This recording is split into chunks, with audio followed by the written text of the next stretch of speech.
오늘 저희 4월달 정기 세미나 이제 할 시간이 되었고요. 오늘은 저희 공동연구원이신 가천대의 그 조성봉 교수님을 모셨습니다. 간단하게 양력을 소개해드리면 경희대학교에서 학사를 하시고 성균관대학교에서 석사를 하시고 서울대학교 자연대학에서 이학 박사를 하셨네요. 자연대학 소속으로 되어 있으시고요. 연수는 전공은 산부인과를 하셨었고 경력사항을 보시면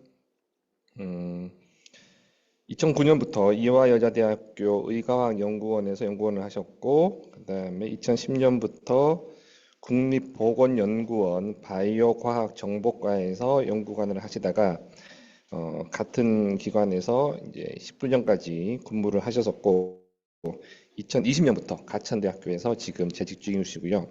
오늘 우리 세미나 내용은 그 보건의료 빅데이터를 이용한 중계 생물 정보학 연구 소개라는 주제로 말씀을 해 주시겠습니다. 그래서 박수로 맞이해 주시면 감사하겠습니다. 네. 이거 지금 들리시죠? 네. 조 교수님, 네네. 이게 마이크인가요? 네, 그냥 말씀하시죠. 네. 갑자기. 네. 여기 계신 많은 선생님들이 공학을 하시잖아요. 네. 그러니까 숫자를 많이 다루는데 네네. 저런 단어 자체에 하나하나가 익숙하지 않으세요. 예. 그러니까 네네네. 쉽게 설명해 주시면 네. 아마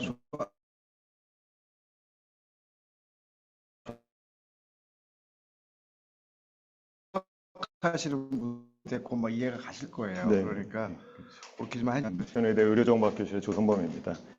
제가 오늘 말씀드릴 내용이 잠시만요. 이게 네네.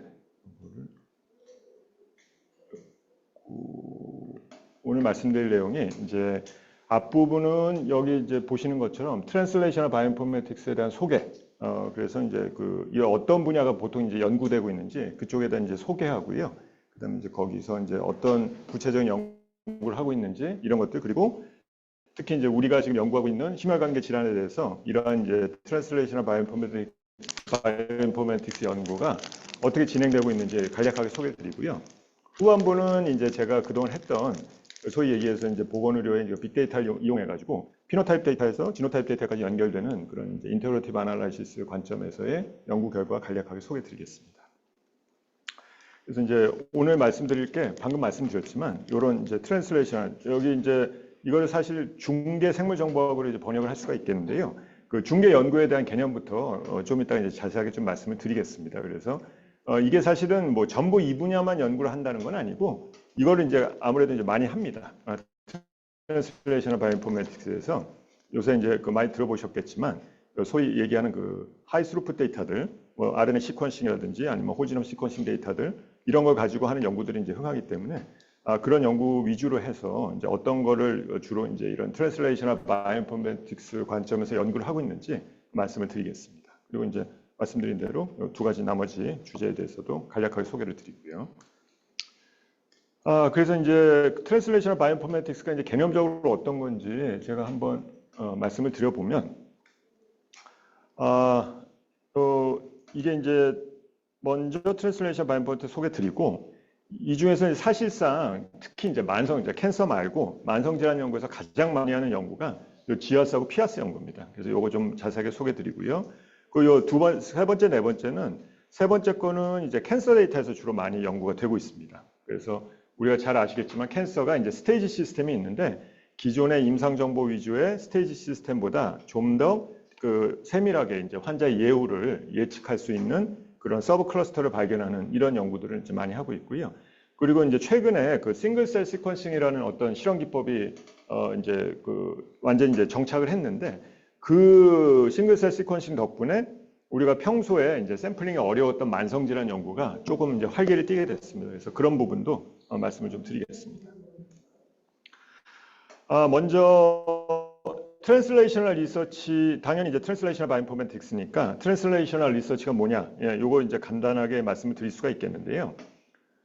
그래서 여기 이제 보신 것처럼 사실은 이제 모두가 이렇게 어그리하는 그런 이런 데피니션이 사실은 없습니다. 없고 일반적으로 얘기하는 게 결국은 이제 트랜슬레이셔널 리서치가 베이직 리서치 결과를 임상에 적용하는 거다. 이런 이제 아주 이제 두리뭉실한 이제 그 정의는 있는데 사람들마다 이렇게 약간씩 다 다릅니다. 이게 이제 다들 이제 그 외국 그 연구자들인데 뭐 약간 좀 뭐 옛날에 나온 발언이긴 하지만 결국은 뭐 이게 가운데 있는 게 이제 대표적인 예죠. 10사람에게 물어보면 10개의 다른 대답을 듣는다.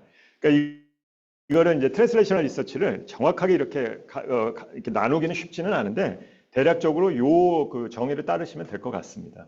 근데 이제 트랜슬레이셔널 리서치가 왜 자꾸 이렇게 얘기가 나오냐면은 이제 40년대, 50년대부터 이제 분자생물학 연구가 이렇게 활발하고 더불어서 이제 생화학 연구도 활발하게 되면서 이 베이직 바이오메디컬 리서치가 굉장히 활발하게 됐었습니다. 근데 이제 문제가 여기서 나온 결과들이 어떤 클리니컬 널리지나 이런 쪽으로 전환이 되려면 시간이 많이 걸리고요.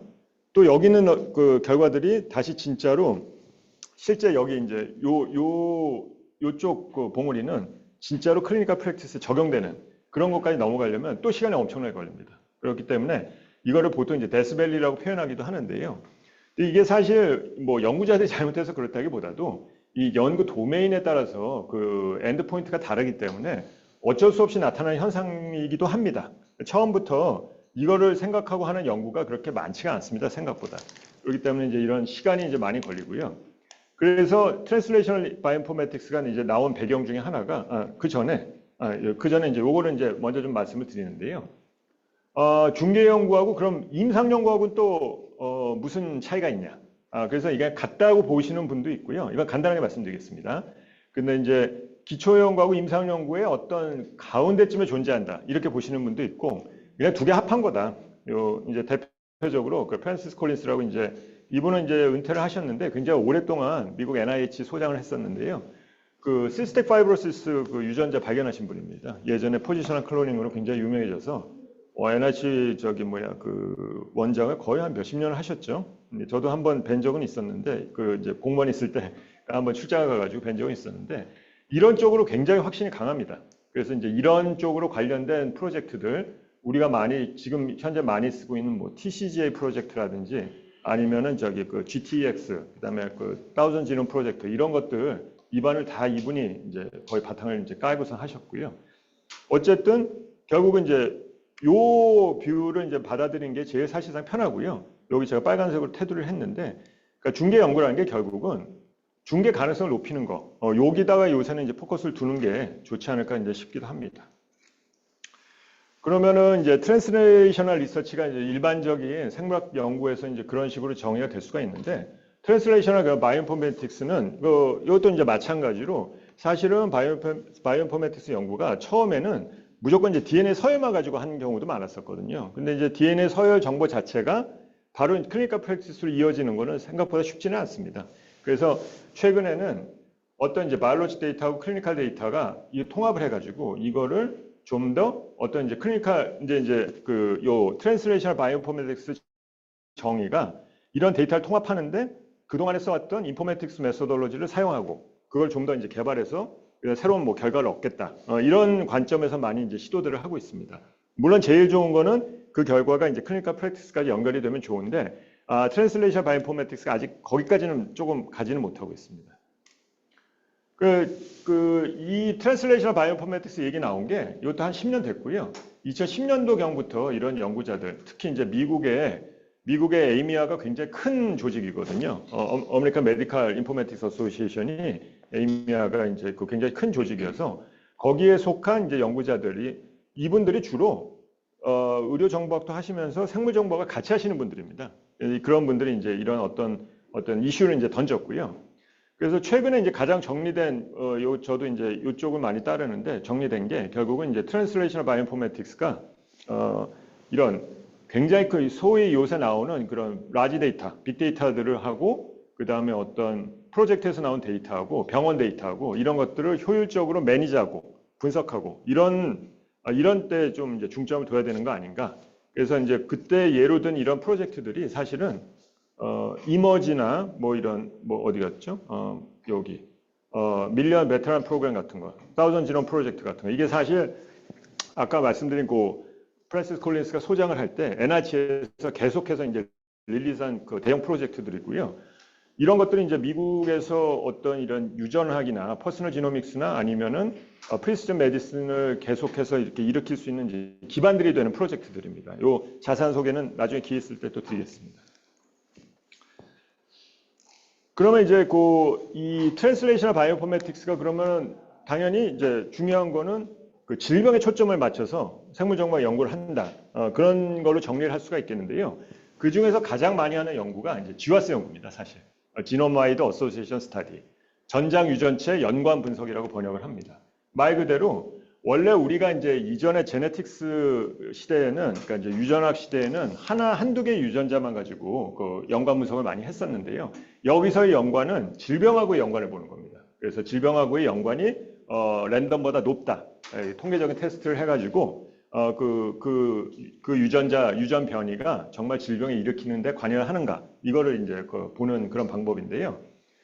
방금 말씀드렸듯이 하이스루프 테크놀로지가 발달을 해서 이거라 유전자를 하나, 두 개 이렇게 일일이 세는 게 아니라 한 번에 전장으로 볼 수가 있습니다. 우리가 이제 보통 베이스 페어가 이제 35개가 있긴 한데 그 중에서 실질적으로 사람 간의 이게 차이를 나타내는 유전 변이는 대략적으로 한 사람당 몇백만 개 수준이거든요. 근데 그런 것들을 한 번의 실험으로 이제는 볼 수가 있습니다. 뭐 홀지놈 시퀀싱도 있고 SMP 마이크로레이 칩도 있고 그렇기 때문에 그런 그 정보를 가지고 요 GWAS라는 걸 이제 시행을 하게 되겠죠. 그래서 요거는 그 GWAS가 생물학적으로 이제 어떤 의미를 지니는지 한번 보시던데요. 결국은 우리가 요거는 이제 사실은 조금 그림이 안 좋은 게 그 어떤 GWAS냐면 그 질병에 대한 GWAS가 아니라 그 인핸서라는 그 저기 진 익스프레션 되는 과정에서 관여하는 어떤 특정 프로테인 액티비티에 대한 GWAS거든요. 근데 이제 이거를 인핸스로 보지 마시고 그거를 그냥 질병을 생각하셔도 똑같습니다. 어떤 유전자가 질병을 일으키는데 그 유전자가 질병을 일으킬 때 결국은 그 유전자가 발현을 해야 되니까 그 유전자가 발현을 하려면 결국은 또 트랜스크립션 팩터가 기본적으로 있어야 되거든요. 이제 이렇게 이제 유전자가 지인이 있으면은 트랜스크립션 팩터라는 게 지인의 업스트림 쪽에 딱 붙어가지고 그 다음부터 이제 그 DNA 시퀀스가 번역이 되고 전사가 되고 번역이 돼서 프로테인이 되고 실제로 프로테인이 나와야지 생명 현상을 일으키는데 이제 관여를 직접적으로 할 수가 있습니다. 물론 이제 그 외에 또 이제 트랜스크립트 자체가 이제 관여하는 메커니즘도 있는데 그거는 이제 좀 더 복잡한 얘기라서 뭐 또 기회 있을 때 하고요. 근데 이게 요 그림을 보시면 이 똑같은 영역인데 사람별로 그 지노믹 포지션은 똑같은데 어떤 사람은 G이고 어떤 사람은 C인 거에 따라서 액티비티가 달라질 수가 있습니다. 이게 이제 여기서는 이 그림에서는 인엑스 액티비티로 나왔는데 요게 프로테인 레벨이 될 수도 있고요. 프로테인 스트럭처가 될 수도 있고 트랜스크립 레벨이 될 수도 있습니다. 그런 차이에 의해서 결국은 이렇게 이제 그 질병이 발생하는 것과 이제 연관성이 이제 나오는 거고요. 이 GWAS 시그널이라는 것이 사실 통계 테스트의 그 p-밸류 값입니다. p-밸류 값을 마이너스 로그 씌워가지고 이런 식으로 많이 이제 표현하거든요. 그럼 당연히 이렇게 이제 올라간 거, 그러니까 p-밸류가 굉장히 낮은 거, 그런 이제 SNP들이 그럼 이제 당연히 이제 GWAS에서 유의한 결과, 핫스팟일 가능성이 높겠죠. 근데 그러면은 그 통계 테스트를 뭘로 하느냐? 가장 많이 쓰는 모델이 요 카이스퀘어 테스트 모델, 그러니까 그 크로스 테이블 모델하고요. 두 번째 나오는 게 로지스틱 리그레션 모델. 요 두 개만 많이 씁니다. 사실 그 여러 가지 다른 모델도 있는데 그건 좀 이제 특수한 모델들이라서 이렇게 자주 쓰지는 않고요. 크로스 테이블 모델은 굉장히 단순합니다. 그냥 요 0, 1, 2가 결국은 우리가 그 지노타입을 결정할 때는 두 개의 뉴클레오타이드로 조합으로 많이 하기 때문에 뭐 예를 들어서 GG, GA, AA를 하면은 그 거기서 이제 보통 얘기하는 그 마이너 얼리, 그러니까 일반 파퓰레이션에서 봤을 때 그 위치에 좀 적게 위치한, 그러니까 적은 숫자로 존재하는 뉴클레오타이드를 이렇게 숫자로 표현해가지고 GG, GA, AA 이거를 이제 보통 이제 숫자로 표시하고요.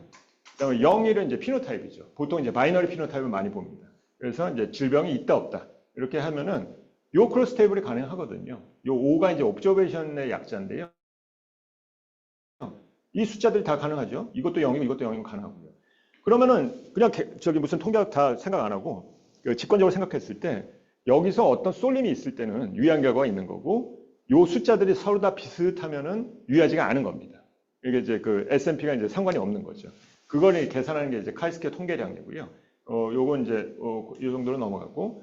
근데 이제 저 모델은 문제가 뭐냐면 그 코베리에서 계산을 못 합니다. 우리가 유전적인 효과가 나타나는 거는 굉장히 유전적 효과가 강렬할 때만 그게 이제 나타나는 거고, 보통은 유전적인 효과하고 그다음에 뭐 나이, BMI, 체질량 지수, 그다음에 무슨 뭐 또 다른 어떤 뭐 바이오케미컬 뭐 트레이트, 그러니까 이제 뭐 무슨 뭐 그 글루코스 레벨이라든지 이런 거하고 같이 소위 얘기하는 그 어디티브 모델 형식으로 나타나는 경우가 많이 있습니다. 그래서 그런 거를 디텍션 할 때는 이렇게 이제 로지스틱 리그레션을 쓰고요. 그러면 거기서 나온, 그러니까 예를 들어서 이게 에이지고 BMI고 그 맨 마지막에 있는 요 BK가 결국은 순수한 제네틱 이펙트. 그러니까 요런 팩터들을 다 어드저스트한 보완한 이제 제네틱 이펙트면은 요 제네틱 이펙트가 정말로 0이냐, 0이 아니냐에 대한 통계 테스트를 한 p-밸류 값이 요렇게 나오는 겁니다. 그래서 사실 지노마이드 시그니피컨스는 요게 저 p-밸류가 우리가 흔히 이제 0.05 이하를 많이 쓰는데 이게 이제 멀티플 테스팅 코렉션이라는 걸 해야 되기 때문에 이렇게 굉장히 낮은 레벨로 통과하는 것만 유의한 걸로 이제 따지고요. 근데 왜 제가 지금 GIAS를 그 트랜스레이셔널 바이오인포메틱스를 강조를 했냐면 사실은 그 문제가 뭐냐면 이제 암종 같은 거는 연구할 때 수술을 많이 하기 때문에 샘플링이 아주 자연스러운데 일반적인 우리 이제 주로 다루고 있는 심장 질환이나 뭐 당뇨, 고혈압 이런 거는 조직을 샘플링 할 일이 없습니다. 1차적으로 저기 유전 정보가 요 소위 얘기해서 점라인 그 DNA 베리언트 정보밖에 없어요. 조직을 못 띄고 그냥 피에서 뽑은 전체 모든 몸이 똑같은 그런 점라인. 그러니까 이제 부모님한테 물려받은 거. 그것만 우리가 이제 취득을 하기 쉽기 때문에 그래서 만성 질환에서는 요 GWAS를 많이 합니다. 이거는 그럼 어느 연구자들도 그건 어쩔 수가 없어요. 근데 그런 거를 이제 이렇게 극복하기 위한 이제 여러 가지 그런 것들이 있고요. 그 이제 GWAS라는 거는 결국은 그거를 하나의 유전자가 아니라 이렇게 전체 22개 요 오토점에서 다 한 거죠. 그리고 이제 섹스 크로모점에 대해서도 다 이렇게 어소시에이션 테스트를 할 수가 있고요. 결국은 이제 이런 차이죠. 이 분포가 질환하고 질환 아닌 거하고 어떻게 달라지냐. 그거를 비교하는 겁니다. 통계학적으로. 그리고 이제 요거는 이제 자세하게 말씀 못 드리지만 마이크로어레이 칩이라고 해서 반도체 칩처럼 그 DNA 시퀀스를 한꺼번에 왕창 이렇게 검사할 수 있는 그런 이제 도구들 발달을 했습니다. 그래서 그런 것들로 이렇게 전장 유전체를 보고요. 그런데 문제는 이제 GIAS는 소위 얘기해서 이제 스태틱 데이터거든요. 그 점란이 고정된 데이터입니다. 그래서 그게 어느 정도 그 질병을 설명해 줄 수는 있는데 정확하게 기능적인 의미가 들어가지는 않았거든요. 그래서 이제 그 기능적인 의미를 더하기 위해서 굉장히 여러 가지 이제 방법들이 있는데 이제 그거는 제가 자세하게는 말씀 안 드리고 이러한 작업을 수행할 때 소위 얘기해서 이제 그 바이오인포메틱스들이 많이 관여를 합니다. 그러니까 기존에 사실은 일반적인 생물학 연구는 똑같은 샘플에서 여러 가지 팩터를 뜯어가지고 조사해가지고 이제 연결관계를 봐야 되는데 이런 그 연구할 때는 요 GIAS한 사람 그 샘플에서 다른 정보를 또 뽑는다는 게 어려울 때가 많습니다. 사실상 불가능할 때가 많고요. 그럴 때는 기존에 이 사람한테서 뽑은 정보가 아니라 일반적으로 있던 정보를 말 그대로 정보학적으로 가공을 해가지고 정말 어소시에이션이 있는가 없는가를 테스트하는 여러 가지 기법들이 있습니다. 이거는 이제 실험을 통한 거고요. 제가 말씀드린 거는 여기 이쪽에 있겠네요. Statistical Fine Mapping. 그래서 이 그림은 리뷰전에 아주 잘 나와 있어서 제가 하나 뽑았고요. 그런 것들을 이제 소위 얘기해서 GIAS 결과를 이제 인터프리테이션하는 그 여러 가지 결과들인데 요 그레이드라고 하는 툴은 소위 얘기하는 그 트랜스크립톰 그러니까 이제 mRNA 시퀀스 그러니까 mRNA의 발현량을 가지고 과연 내가 유의하게 얻은 DNA 베리언트가 기능적인 의미가 있는가 없는가 그걸 이렇게 판정해 주는 그 툴이 되겠고요. 그다음에 인페르노 같은 거는 그 에피지노믹스 툴을 이거는 이제 에피지노믹스가 아니고 EQT의 정보를 사용합니다. EQT라고 이제 또 다른 이제 그 개념인데요. 사실은 여러분 DNA 베리언트 아까 제가 보여드린 그림에서 DNA 베리언트가 변하면은 기본적으로 먼저 진 익스프레션이 변해야 됩니다. 그래야지 뭐 프로테인도 변하고 뭐 어떻게 변할 수가 있겠죠. 근데 그 변하는 양상이 이렇게 수적인 그 변화 양상을 보이는 경우가 있어요. 그러니까 이 AA, AG, GG였을 때 이렇게 지노타입이 달라졌을 때 똑같은 유전자인데 유전자 발현량, 그러니까 트랜스크립을 생산하는 양이 이렇게 유의하게 달라지는 경우가 있습니다. 이 결과를 그 이제 EQTL이라고 보통 얘기하거든요. Expression Quantitative Trait Lossi라고 해서 근데 이제 그거를 전체 우리가 이제 그 EQTL 정보를 노멀 그 티슈에서 아주 이제 그 티슈를 그러니까 이제 뭐죠? 그 사망한 사람. 그러니까 우리가 시체 그 샘플을 이용해 가지고서는 그 한 400명 정도 되는 시체들을 이용해서 그 각각 조직에서 이런 EQTL 정보를 다 뽑아내는 프로젝트가 있습니다. 그게 이제 GTEX 프로젝트라는 거거든요. GTEX 프로젝트. 거기서 나온 정보를 그다음에 GIS에서 유의하다고 나온 정보하고 결합을 하는 거죠. 사실은 이제 이 대상이 연구 대상이 이 GIS하고 GTEX하고 대상이 똑같으면은 굉장히 간단합니다. 그냥 똑같이 실험한 다음에 두 개 그냥 콜레이션 시켜보면 되거든요. 근데 이제 그렇게 못하는 경우가 많습니다. 상부정보학에서는. 그래서 서로 다른 이제 정보지만 소위 얘기하는 이제 메타 분석 관점에서 이렇게 연결을 하는 거죠. 그래서 사실 좀 이렇게 여러분들이 하는 거하고는 약간 좀 다른 분야긴 한데 그런 식으로 이제 바이오인포메틱스에서 조금 많이 연구를 하고 있습니다. 요 코로컬라이제이션이나 TWAS도 이제 그런 의미고요.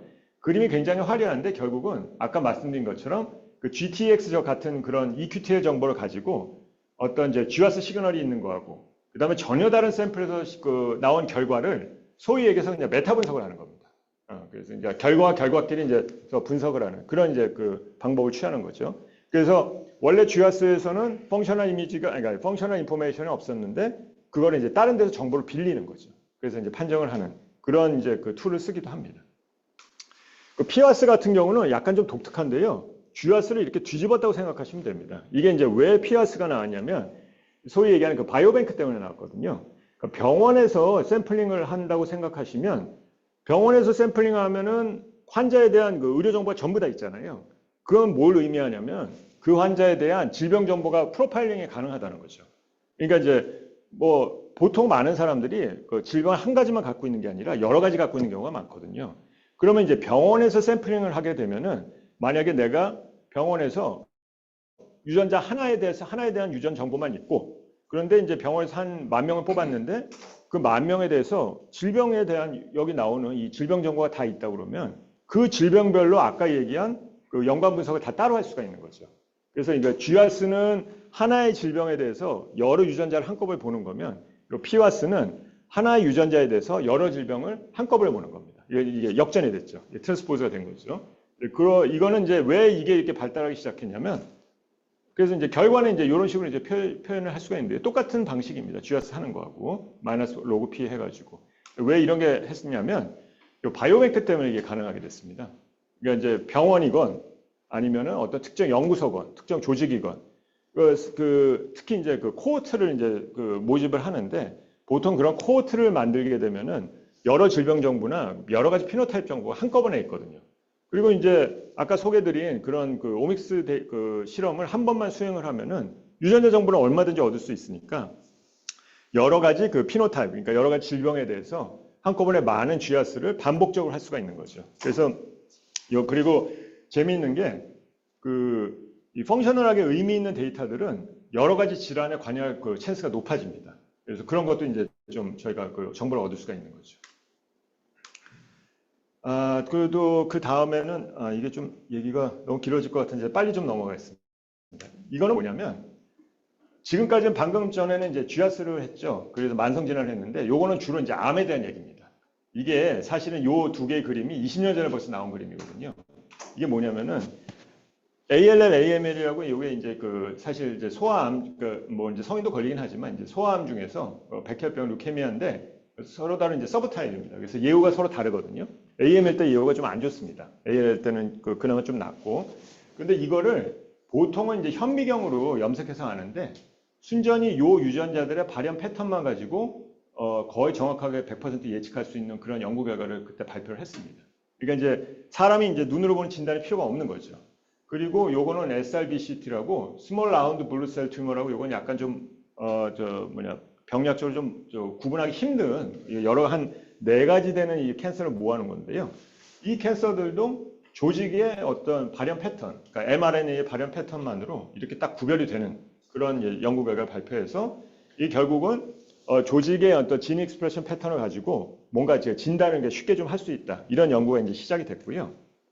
그래서 가장 또 유명한 연구 중에 하나가 이제 브레스트 캔서 같은 경우, 유방암 같은 경우는 정확하게 임상적으로 스테이지 시스템이 있습니다. 스테이지 1, 2, 3, 4 시스템이 있는데 어디 갔죠? 그러니까 방금 전에 말씀드린 것처럼 mRNA 익스프레션을 사용을 하면은 그걸 좀 더 세분하게 이제 군을 나눠가지고 그전에는 이렇게 유의한 거를 이게 잘 몰랐던 거를 이렇게 mRNA 익스프레션을 나눈 군으로 했을 때는 유의한 거를 정확하게 아는 이게 사실 요 간격이 벌어질수록 이제 서바이벌의 차이가 나는 것이거든요. 그러니까 생존의 차이가 나는데 그런 거를 이제 그런 어떤 서브 타입을 이제 발견하는 그런 연구들이 계속해서 진행이 되어 왔고요.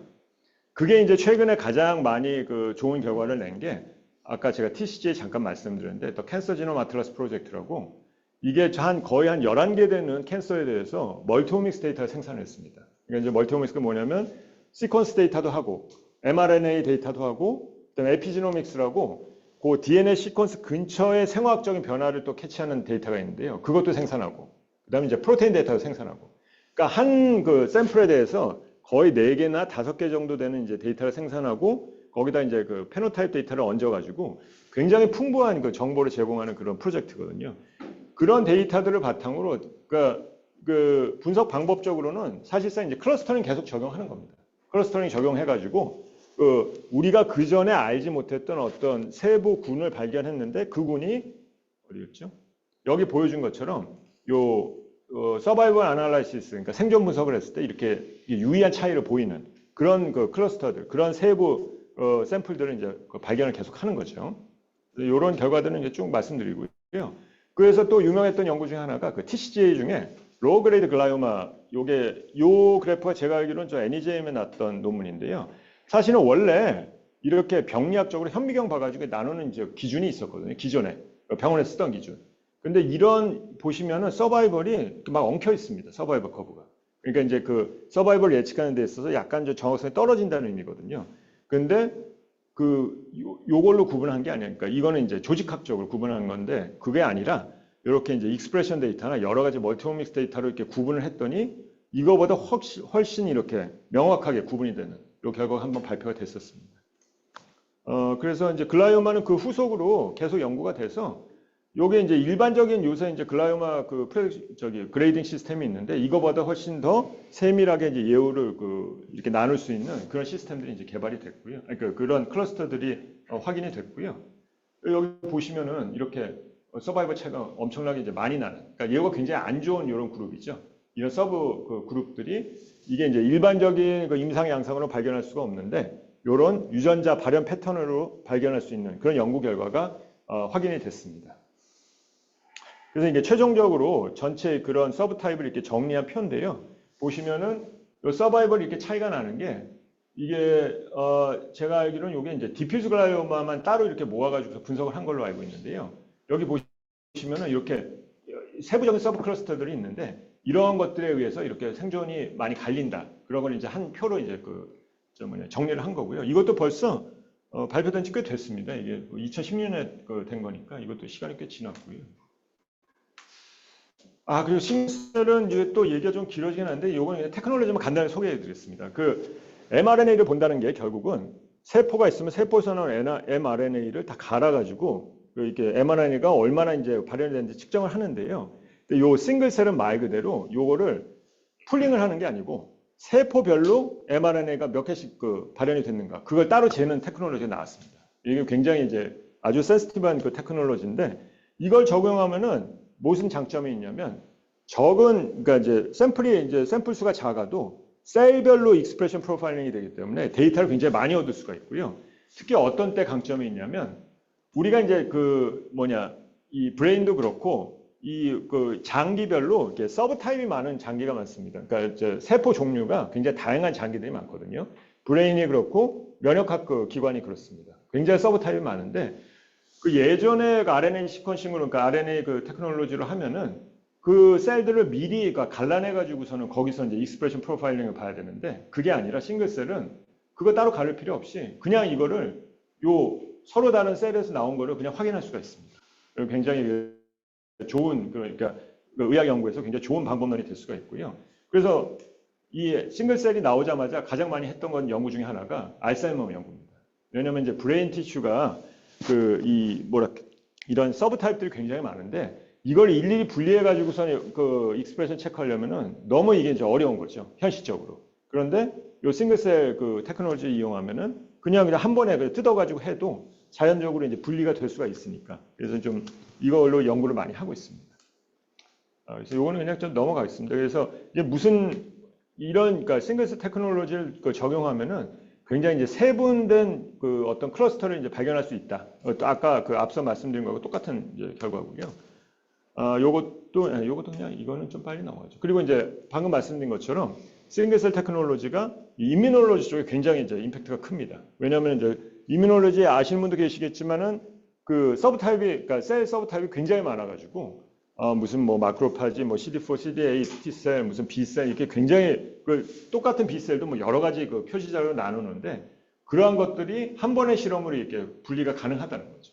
그러면서 그런 그 세포들의 익스프레션 프로파일링 가능하기 때문에 그걸 가지고 이런 질병 연구에 굉장히 많이 사용되고 있습니다. 결과는 사실 이제 우리가 이게 이제 오믹스 데이터가 워낙에 변수가 많다 보니까 맨날 결과 그 프레젠테이션 할 때 이런 힙맵을 많이 씁니다. 그래서 이게 바둑판 같은 힙맵을 우리 쪽 이제 연구 그 논문 보면 맨날 이렇게 나옵니다. 이거 어쩔 수가 없습니다. 왜냐면 변수가 많기 때문에. 그래서 그러면 이러한 네. 굉장히 어려운 걸 그 지금 해도 돼. 하여간 뭐 지와스, 네네. 피와스. 그러니까 지와스나 유전자에 대한 문제 아니에요. 네. 유전자가 있다 없다, 뭐 여러 개가 있다. 이거에 대해서 이게 아까 펑셔널 디지가 아니라고 말씀하셨잖아요. 네네. 유전자 갖고 있는 건데 네네. 내가 그런 유전자 소인이 있어. 네네. 근데 살다 보니까 다른 뭐 내가 비만이 됐어. 그러니까 병이 생긴다. 네네. 이 말씀이신 거죠. 네네. 그게 피와스라는 거 아니에요. 병이 생긴다는 게. 그러니까 이제 피와스는 네. 그 어떤 다른 팩터를 고려하는 거는 이제 쥐와스 중에서 코베리에 고려해서 하는 그런 모델이 있고요.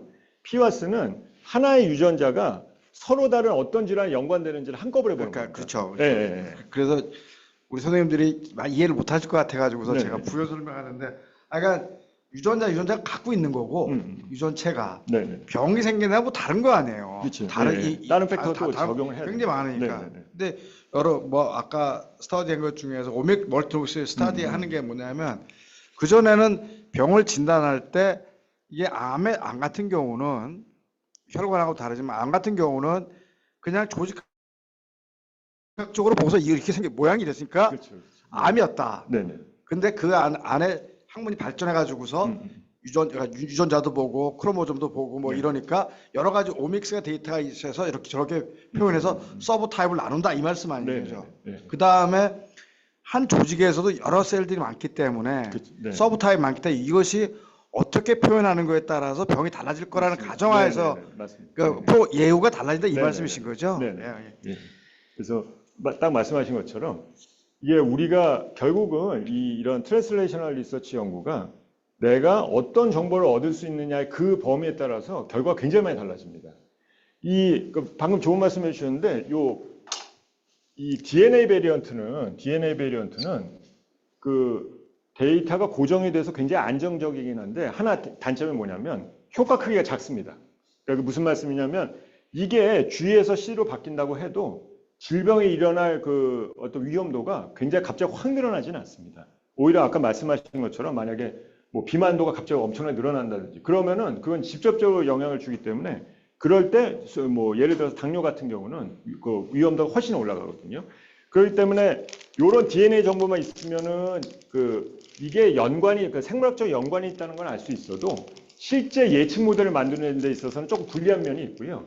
오히려 예측 모델을 만들 때는 방금 소개해드린 이런 움직이는 데이터들, 다이나믹 데이터들, 뭐 mRNA 시퀀싱이라든지 프로테인 데이터라든지 이런 것들이 좀 더 이제 그 효과적일 경우가 많이 있습니다.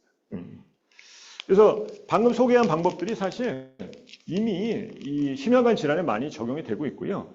요 유전자 리스트가 뭐냐면 순수하게 쥐와스만 해가지고 우리 이런 아테로스클레로시스에 적용하는 아테로스클레로시스를 일으키는데 작용하는 그런 유전자들 요 리스트입니다.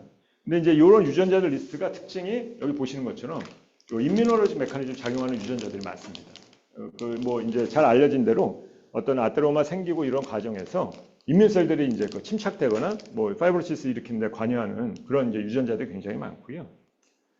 그래서 뭐 이런 것도 결국은 이게 보시면은 요건 제가 어떤 리뷰 논문에서 갖고 온 건데 방금 말씀하신 것처럼 이 나이에 따라서 나이가 많을 때 이렇게 아테로스클레로시스가 생겨서 이렇게 결국은 이미지로 이거는 확실하게 밝혀낼 수 있지만 요 중간에 쌓이는 요 과정은 결국은 운동이나 아니면 여기 보이는 선천적으로 타고난 이런 팩터들 이런 걸로 이제 그 예측이 가능할 것이다. 사람들이 이제 그런 식으로 이제 그 뭔가 이제 비전을 제시를 하는 거죠. 실질적으로 사실 이런 경우는 이제 뭐 유전학이 필요한 게 아니라 증상하고 이미지로 이제 해결을 해야 되는 거고요.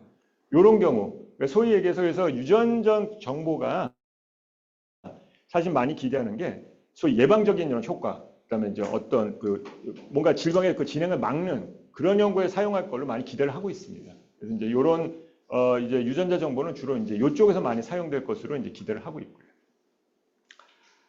그래서 저 심혈관 질환 연구에서도 당연히 DNA 베리언트도 쓰고 트랜스크립토믹스, mRNA 그 베리언트도 아니 mRNA 어번던스 그러니까 이제 양을 가지고 이제 연구하는 그런 연구들을 많이 진행을 하고 있고요.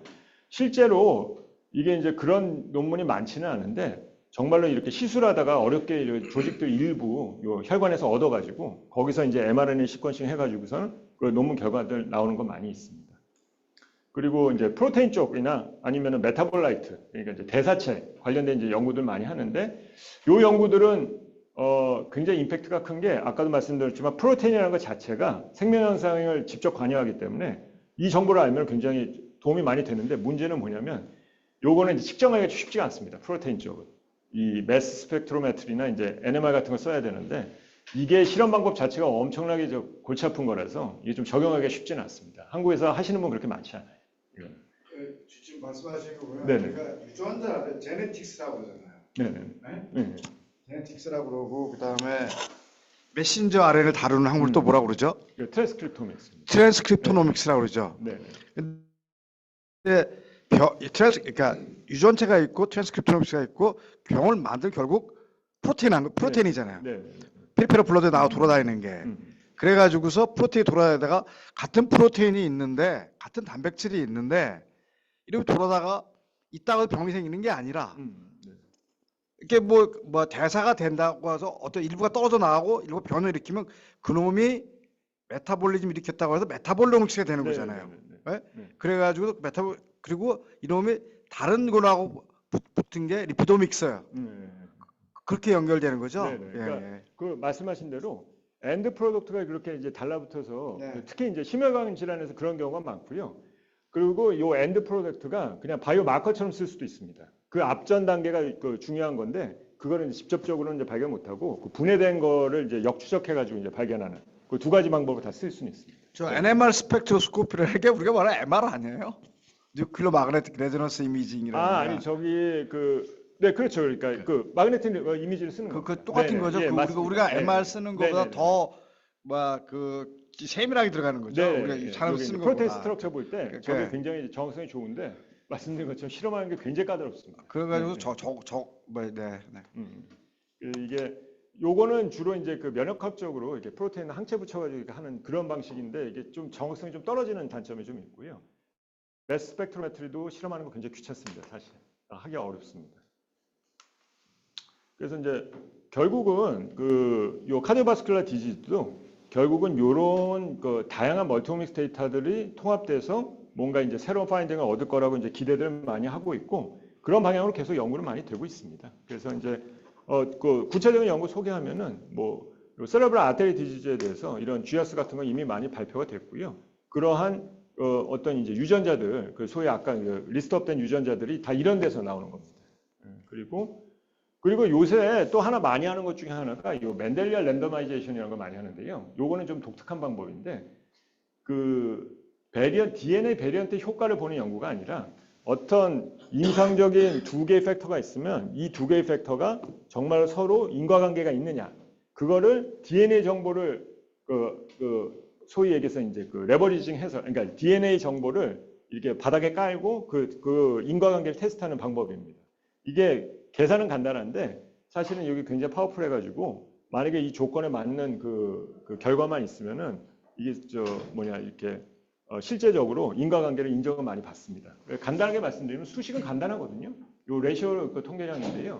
이게 무슨 얘기냐면은 우리가 사실 지금은 LDL 콜레스테롤이 코로나리 아테리 디지즈 일으키는 거 잘 밝혀져 있는데 이게 그 실제 처음에 연구할 때는 요 두 개가 콜레이션이 있어도 이게 정말 이게 요거를 트리거를 하는 건지 아니면 모르는 언노운 팩터가 두 개를 다 같이 올리는 건지를 알 수가 없습니다. 그런 거를 테스트하기 위한 방법 중에 하나가 그 인스트루멘탈 아날라이시스 메소드라고 있거든요. 그러니까 그 제네틱 베리언트는 특히 이제 의학 쪽에서 제네틱 베리언트를 많이 쓰는데 요게 장점이 있는 게 변하지가 않습니다. 점라인이니까 부모한테서 받은 거니까. 그러니까 이거를 일종의 피봇으로 삼아가지고 요 연관관계, 요 LDL하고 연관관계하고 그다음 코로나리 아테리하고 연관관계를 구해서 그 코릴레이션 값들을 비교하면은 정말로 만약에 LDL이 코로나리 아테리를 일으키면은 요 값이 커질 수밖에 없습니다. 계산을 해보면. 그래서 그런 간단한 이제 통계 테스트로 해가지고 요런 이제 맨델라 랜더미제이션으로 요새는 이게 또 요새 각광을 받는 이유가 요걸 하려면은 이제 DNA 베리언트에 대해서 정보가 다 있어야 되잖아요. 일일이 다 계산을 해야 되니까. 근데 요새는 이제 GWAS를 하기 때문에 굉장히 여러 가지 DNA 베리언트에 대한 정보를 한꺼번에 얻기 때문에 MR, 그러니까 맨델리안 랜더마이제이션 하기가 좀 편해졌습니다. 그래서 의학연구에서 요거 요새 많이 수행을 하고 있습니다. 그 스몰 베슬 디지즈 그러니까 소혈관 질환의 네네네. 유전체 정보를 얻는데 네네. 그러면은 그 유전체 정보를 어디서 얻어요? 그러니까 결국은 이제 다른 거는 못하고 주로 그냥 이제 DNA만 주로 하죠. DNA를 어디서 얻어? 왜냐면 블러드에서 그러니까 블러드에서 얻어가 다 네네네. 페리페럴 블러드 그러니까 그쵸, 뽑아서 그렇죠. 거기서 DNA 네네네. 뽑아가지고 다 하는 거 아니에요? 네네네. 그러니까 이제 아무래도 베슬 자체 샘플링하는 게 어려우니까 그리고 당연히 DNA 정보는 이제 모든 조직 같으니까 일단 이제 거기에 많이 의존을 하고 있습니다. 그래서 요거는 어디 리뷰 논문에서 갖고 오는데 이미 굉장히 다양한 오믹스 방법론을 이용해 가지고 미드 세레브럴 아테리 오클루전 연구도 많이 됐고요. 그다음에 카로티드 스테노시스 이건 또 상대적으로 샘플링하기 쉬운 쪽이니까 연구가 많이 돼 있습니다. 그 미드 세레브럴 아테리 오클루전하고 캐릭터의 그러니까 스테노시스하고 동양인하고 서양인의 차이가 있어요? 제가 요거 결과는 모르고요. 카로티드는 제가 하나 인종별 차이가 있는 게 동양 서양인은 모르는데 흑인은 그게 카로티드가 아니라 스몰 베슬 디지즈에서 흑인은 요 브레인 쪽이 잘 생기고요. 백인은 코로나 쪽이 잘 생기는 그거 확실한 경향성이 있습니다. 제가 그거는 그게 그냥 얻어진 게 아니라 빅데이터 분석에서 한번 얻어진 결과라서 아직 그게 유전적으로 밝혀진 건 아니죠? 근데 그 제네틱 백그라운드는 정확하게 아직 모르고요. 그러니까 피와스만에서 나온 거고. 네, 그러니까 유전 정보는 아예 배제하고 그냥 빅데이터만 분석했어요. 빅데이터만 분석. 네네네. 그것도 나중에 이쪽부터 또 가겠네요. 예, 그렇죠. 이제 그게 이제 연결을 이제 시켜볼 수는 있겠습니다. 네. 그래서 이제 지금까지는 이제 대략적인 연구 결과 이제 설명했고요. 지금부터는 제가 이제 최근에 연구한 거, 개별 연구한 거 이제 간략하게 소개해드리겠습니다. 좀 제목이 긴데 이게 뭐냐면 이 아디포큐라는 유전자가 심장 질환하고 알츠하이머에 동시에 다 작용을 합니다. 그거가 사실은 이미 좀 밝혀진 부분이 있는데요. 그거를 어떤 실험을 통해서 한 게 아니라 소위 얘기하는 바이오메디컬 빅데이터 분석을 통해서 확인하는 그 과정 간략하게 말씀을 드리겠습니다. 그래서 빅데이터 분석은 빅데이터 이건 이제 너무 많이 얘기해서 다들 잘 아실 것 같고요. 그런데 확실히 어떤 이런 클라우드도 발달하고 그다음에 이런 데이터베이스 시스템도 발달하고 IT 이런 트랜스퍼 시스템 그러니까 이제 파일 트랜스퍼 이런 거 다 발달해서 이런 빅데이터 분석하기가 정말 너무 편해졌습니다, 사실은. 옛날에 비교하면. 옛날에는 그런 걸 다 하나하나를 일일이 다 자기가 이제 툴을 만들든지 아니면 어떻게 간단하게 코드를 짜든지 해야 되는데 그런 것도 쉽게 할 수 있는 데이터 방법들이 너무 많아져가지고 요새 이제 빅데이터 분석이 이제 활발하게 돼 있고요. 당연히 이게 이제 어떤 이제 단순히 뭔가 이렇게 비전을 제시하는 걸 끝나는 게 아니라 실질적으로 내 이 몸에서 일어나는 모든 생명 현상의 데이터를 이런 오믹스로 한꺼번에 이렇게 통합을 해가지고 뭔가 이제 데이터 인테그레이션 통해서 기존에 몰랐던 데이터를 그러니까 기존에 몰랐던 질병을 발견한다든지 아니면 기존에 몰랐던 서브 클러스터를 발견하는 그런 연구들이 굉장히 많이 돼 있고요. 이게 EU도 그렇고 미국도 그렇고 국가 차원에서 많이들 진행을 하고 있습니다. 그러니까 병원에 있는 자료 다 네네네. 다 빅데이터 아니에요? 네, 맞습니다. 그냥 버릴 게 하나도 없죠, 사실은. 네네. 인종별로 다르고 그래서 사람들의 김정은 북한의 김정은 네네. 가면은 화장실 가면 화장실에서 이렇게 똥 싸는 거 그거 채취해가지고서 이 사람이 무슨 병이 있는지를 네, 그거 갖다가 알 수 있어요. 알 수 네, 있기 어느 정도. 때문에 네네네. 그 화장실도 미리 네, 그 맞아요. 북한 사람들이 네, 가 네. 정리하고 네, 나올 때 다 정리하고 나온다 네, 그러는 네, 그런 네. 저런 데이터 때문에 그런 거 아니에요. 네, 그래서 그렇죠. 유전적인 데이터하고 네, 뭐 프로테인 데이터가 다 알아서 이 사람 무슨 병이 있을 거다. 맞습니다. 그래서 몇 년 있으면 죽을 거다. 그렇게 그런 걸 추측하기 때문에 그런 거 아니에요? 네네. 네. 아, 인터넷이 잠깐. 네, 다시. 예.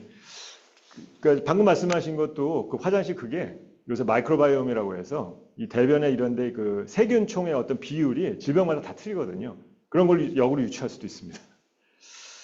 그래서 이제 제가 했던 이제 분석이 뭐냐면 처음에는 그 히라라고 해서 우리 그 심사평가원이라고 있습니다. 저희 그 기관 중에. 그래서 이제 병원에서 이게 진단을 하면은 그 진단 보험료 제대로 했는지 뭐 그런 거 평가하는 기관이 있거든요. 거기서 소위 얘기하는 이제 빌링 데이터거든요. 그게 어떤 질환에 그러니까 어떤 사람이 어떤 병에 걸려서 얼마 돈 지급하고 그 뭐 약을 뭘 받아갔다.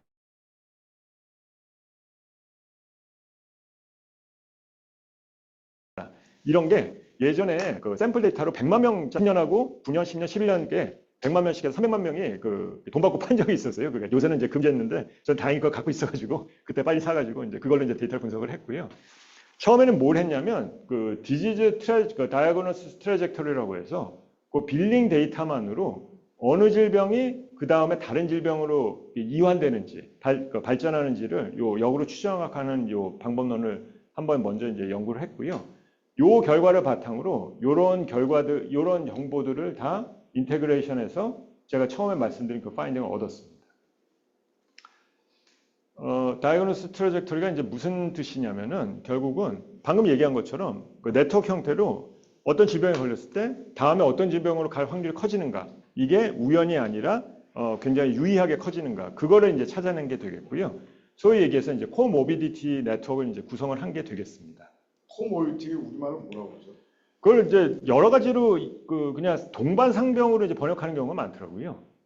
예, 예. 뭐 하나 있으면 네네네. 이놈이 이놈도 일으킬 수 있고 이놈도 일으킬 그렇죠, 수 있고 그렇죠. 네네네. 그러니까 고혈압 있는 사람은 네. 그러니까 당뇨가 있는 사람은 네.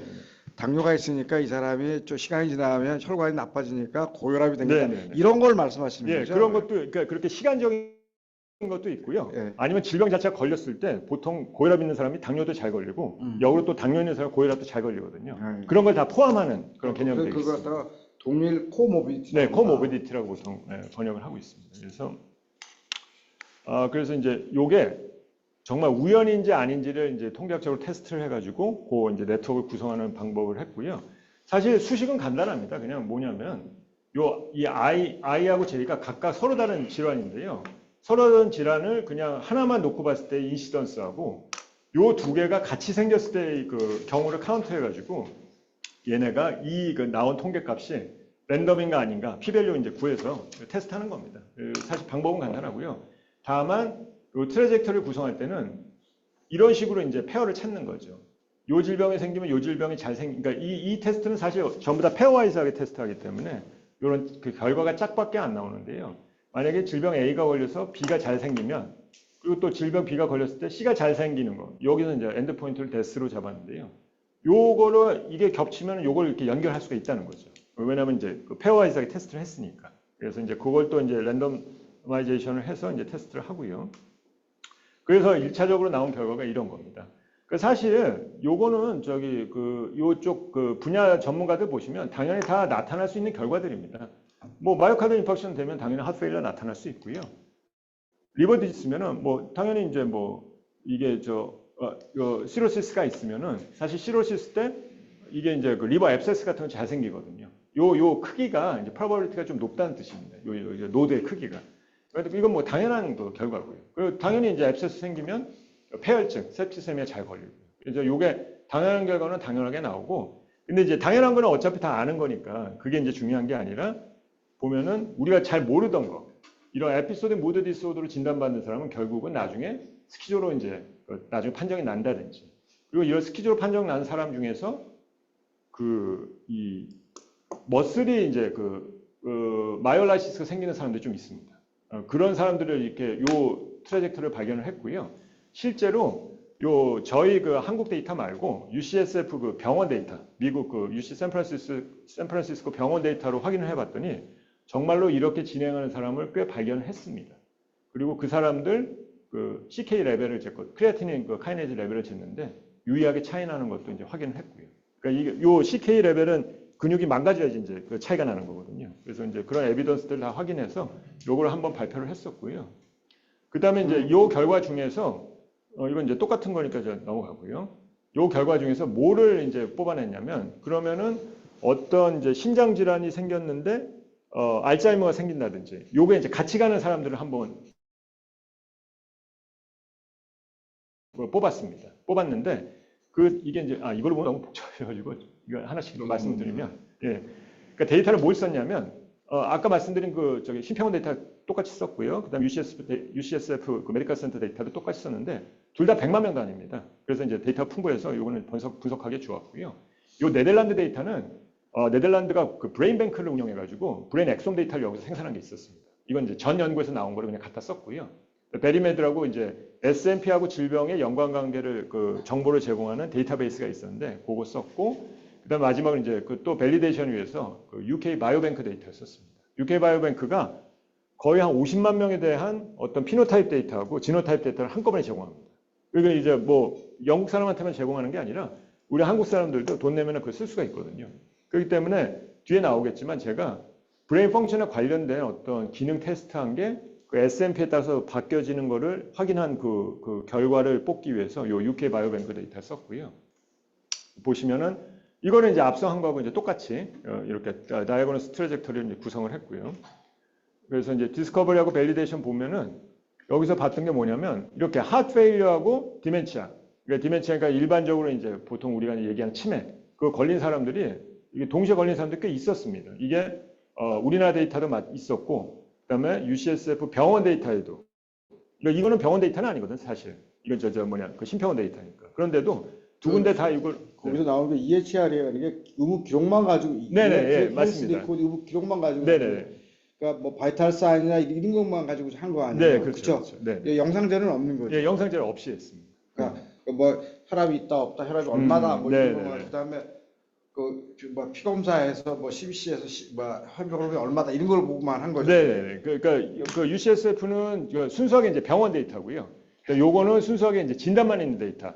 그렇게 확인했는데도 이런 그 반복 재현성을 이제 확인을 해가지고 그럼 과연 진짜로 그 실험적으로 그래서 바로 넘어갔죠. 이게 이제 정말로 그 심장 질환하고 알츠하이머를 같이 일으키는 게 있을 수가 있느냐 봤는데 그래서 일단 먼저 한 게 요 베리메드 요 데이터베이스하고 그다음에 네이처 커뮤니케이션 발표된 요 그 네덜란드 엑솜 데이터 거기서 나온 두 개 결과에서 서로 겹치는 그 유전자들을 먼저 뽑았습니다. 그러니까 이제 알츠하이머치는 이제 그 먼저 마련하려고 그다음에 이 유전자 중에서 뭔가 이제 그 서로 겹치는 부분이 많은 그런 지인을 골라가지고 뮤테이션 스타일을 했습니다. 그 지는 뮤테이션을 시켜서 정말로 우리가 흔히 치매에서 나타나는 그런 어떤 뭐 그 베타 아밀로이드라든지 타우라든지 그런 단백질들이 유의하게 차이가 나는지를 봤고요. 마지막으로 그 유전자를 가지고 브레인 펑션 테스트를 한 결과가 UK 바이오뱅크에서 있기 때문에 그럼 UK 바이오뱅크에서는 유전자 데이터도 제공하고 그다음에 그 사람들의 브레인 펑션 데이터도 제공을 하니까 그 유전자를 가진 사람들을 브레인 펑션 데이터의 그 결과를 이제 비교해서 그 펑션 데이터가 어떤 사람이 더 좋고 나쁜가를 이제 비교할 수가 있으니까. 그 UK 바이오뱅크에는 네네. 그 영상 정보는 없는 거 아니에요? 영상도 있습니다. 근데 이제 있어요? 예, 여기서는 영상을 쓰진 않았는데 영상도 제공을 합니다. 제공해줘요? 네네. 네. 그래서 사실은 이제 UK 바이오뱅크가 이런 쪽의 어떤 그 인프라, 그러니까 레포지토리 그 개념에서는 가장 앞선 그런 그 프로젝트가 되어 있고요. 근데 UK 바이오뱅크 그렇게 많은데 네. 유럽은 많은데 아까 네네. 뭐 스위스랜드, 또 덴마크인데 미국은 없죠 이게. 그러니까 미국은 요새 하고 있습니다. 요새 하고 예, 있다. 오로버스라고 그게 전부 무슨 뭐 이런 영상 데이터니 생활 습관 데이터니 아니면은 이런 소위 얘기해서 핏빛 같은 거 그런 데이터까지 전부 모으는 그러니까 프라이버시가 강한 나라도 그걸 보고 있어요. 그래서 이제 미국은 좀 늦게 했습니다. 늦게 했는데 대신에 할 때는 돈을 왕창 투자해가지고 미국은 아예 처음부터 100만 명 목표로 해가지고 지금 하고 있습니다. 그래서 1차적으로 이 인롤은 다 끝난 걸로 알고 있습니다. 모든 일렉트릭 태어났을 때부터의 네, 데이터를 그런, 담고 네, 있다. 그러니까 이제 왜냐면 이제 그 사람들이 그거를 어떻게 하냐면 그 사람들도 어쨌든 병원에 가야 되니까 병원 등록한 그 병원하고 계약을 맺어가지고 그 데이터 그대로 그냥 갖고 오는 걸 어그리를 시켰습니다. 유럽 먼저 가고 미국 늦게 간 이유가 개인주의 그러니까 네, 그 프라이버시가 굉장히 세긴 했습니다. 세게 네, 네, 네. 유럽은 그냥 사회주의 개념이 강하기 때문에 그러니까 영국은 재밌는 게 NHS에서 개별 병원의 데이터 그냥 가져올 수가 있거든요. 그 따로 그러니까 그 참여자 동의만 받으면 그 병원 너무 필요 없습니다. 그냥 그 센트럴라이즈가 돼 있기 때문에 그래서 영국이 그런 코호트 만들기가 쉽습니다. 그러니까 내셔널 NHS가 영국의 네네네. 헬스 시스템이죠. 네, 내셔널 맞습니다. 헬스 네. 시스템. 네, 네, 네. 네? 영국. 네, 영국에서. 예, 거기는 이건 여담인데 이제 우리 복지부에서도 우리나라 복지부에서도 그걸 굉장히 바라고는 있는데 우리나라는 이제 개별 병원 데이터를 신병원이 바로 갖고 올 수는 없죠. 그냥 병원 신고해서만 이제 받는 건데 영국은 그게 다이렉트로 되는 거로 알고 있습니다. 그러니까 아니 우리나라 신병을 갖고 가는 데이터는 네네. 처방 데이터지 그렇죠. 환자 네네네. 환자의 기록 이거 자체는 그건 못 아니잖아요. 갖고 갑니다. 근데 이제 영국은 그게 어느 정도 그 가능합니다. 처방을 해서 돈을 줘야 되기 때문에 가져가는 네네네. 거고 평가를 하고. 네네. 근데 개인의 기록은 못 갖고 못 가는 갖고 거예요. 이거 미국 시스템이고 네네. 유럽에서 이것 다 병원에서 국가가 가져간다는 맞습니다. 얘기예요. 예. 특히 영국이 이제 정확하게 그거를 하고 있고요. 어쨌든 그 덕분에 연구하는데 아주 잘 썼습니다. 그래서 이제 이게 이제 이미 네이처 커뮤니케이션 저희 공저자 중에 한 명이 여기 참여를 했었어가지고 이 결과를 좀 얻어서 유전자를 이렇게 골랐습니다. 이걸 좀 표현이 좀 그런데요. 이게 디멘치아 진하고 이제 카디악 진, 디지즈 진인데. 데멘치아 어소시에이티드. 그 진인데 이거 저희가 그냥 이름을 잘못 붙여가지고 이거 나중에 바꿨는데 요건 이제 서플리먼트라서 바꾸지는 않았습니다. 어쨌든 그래서 이제 한 80개 정도 유전자를 뽑아가지고 이 중에서 또 요 엑솜하고 어느 정도 결과 이제 일치하는 것들을 요 세 가지 유전자에 대해서 셀라인 실험을 이제 공동 연구자한테 좀 의뢰를 했습니다. 셀라인이요? 네, 셀라인으로 일단 뉴로널 셀라인 가지고 타우 프로테인하고 이제 아밀로이드 베타 차이를 봤는데 이거 봤을 때 다행히 차이가 났었습니다. 타우도 좀 차이가 나고 여기 베타 요거 이게 차이가 나는 게 있어서 그것도 이제 타운 차이라고 아밀로이드 차이 안 나요? 아밀로이드가 아마 차이가 별로 안 났었을 거예요. 근데 타우만 났던 걸로 제가 기억합니다. 그 두 가지 아밀로이드하고 따로따로 본 겁니까? 네네네. 같이 본 건 없어요. 네, 이거 그렇게까지 막 정확하게 이게 조합을 많이 하고 그러진 않았어요. 네. 셀라인에서 네네. 아밀로이드 프로테인인 건 특허 제가 갖고 있어요. 그거 뭐야? 네. 그건 제가 몰랐었습니다. 근데 제가 갖고 내가 학교에서 예, 학교로 그냥 넘기시네. 그래서 이제 그렇게까지 확인을 했고요. 그 다음에 싱글셀 실험을 했는데요. 아까 말씀드린 그런 이제 진 뮤테이션을 통해 가지고 완전히 이제 바뀐 그런 셀 라인을 싱글셀 시퀀싱 실험을 했고 이거는 이제 뉴럴 셀이 아니라 카디악 머슬셀 가지고 싱글셀을 했습니다. 그래서 그러니까 저희가 원래 가정을 했던 게 이게 이제 머슬에서도 질병을 일으키고 그다음에 심장에서도 질병을 일으키는 거였기 때문에 뉴런 셀 라인에서도 실험을 해보고 요 심장 셀 라인에서도 지금 실험을 해본 거거든요.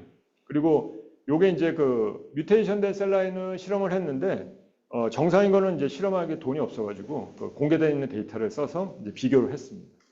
그래서 이렇게 디지를 쭉 골라가지고 이 인리치먼트, 그러니까 요 유전자들이 어떤 프로세스에 관여하는지를 테스트하는 방법이 있는데 그걸 해봤더니 분명히 저는 이제 머슬 셀 라인 갖고 했는데도 여기 보시면은 어떤 유전자들이 있냐면 당연히 이제 카디악 머슬이나 카디오 마이오패시 관련되는 그런 유전자들이 많이 있다고 판정이 나왔고 여기 세 개 보시는 잘 나와 있는 대표적인 뉴로 디제너러티브 디지즈에 연관된 유전자들이 훨씬 많이 있다는 거를 여기서 이제 요 인리치먼트 테스트로 이제 증명을 했기 때문에 결국 요 유전자, 그러니까 요 아디포큐가 일으키는 유전자 변화들이, 그러니까 변화시키는 유전자들이 결국 우리가 예상했던 것처럼 머슬셀, 그러니까 심장 질환하고 그다음에 디멘치아에 전부 다 이제 연관이 될 수 있다. 요거를 이제 증명하는 이제 결과가 돼서 요거까지 정리해가지고 그리고 하나 더 있었죠. UK 바이오뱅크에서 이제 스냅 테스트라는 걸 했는데 제가 이거 뭔지 몰라서 찾아봤는데 이렇게 이게 같은지 다른지 반응을 딱 보는 테스트라고 합니다. 그러니까 인지 기능 검사죠. 그래서 요 반응 기간이 짧은 쪽일수록 아직 인지 기능이 살아 있는 겁니다. 그런데 요 아디포큐의 DNA 지노타입에 따라서 이게 굉장히 유의하게 결과가 차이 나는 걸 이렇게 발견을 했습니다. 스냅 테스트 하나만 가지고서도 네네. 유전자 PP 샘플하고 비교를 해봤더니 저 차이 난다. 네네. 그 말씀이시군요. 예. 그렇게 했고, 참, 그리고 제가 좀 깜빡했는데요. 영상도 분석을 했습니다, 여기서. 예, 그 마우스 머슬 월 그 티크니스 같은 걸로 분석을 했더니 여기 보면 에버리지 티크니스가 이것도 아주 뭐 유의한 건 아니지만 어쨌든 0.05 이하로 유의하게 차이 나는 걸 발견을 했었습니다.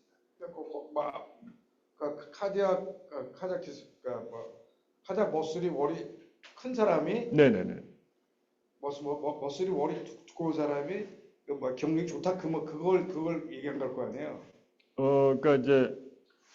그러니까 이제 사실은 이제 거기까지 이렇게 다이렉트하게 저희가 간 건 아니고요. 네. 요 유전자의 그 DNA 그 지노타입의 차이에 따라서 브레인 인지, 그러니까 인지 기능이 변화가 있고, 그다음 머슬도 변화가 있을 수 있다는 그것까지만 확인을 한 겁니다. 네. 틀리다. 그냥 틀리다. 네네네. 그것까지 확인을 해서, 요거는 그래서 이제 사실 이제 생물학적 연구를 더 진행을 해야 되는데, 요거는 제가 아직 진행을 못 하고 있어가지고 그냥 그래서 이게 사실 이렇게 듣고 나면 별거 아닌데 이게 하다 보니까 여러 사람이 이제 관여를 해가지고 신선을 좀 많이 졌습니다. 예. 이거 오늘 발표는 그래서 이상으로 마치겠습니다. 공부 소리 하시는 게 여러 가지 정보를 갖다가 수합하고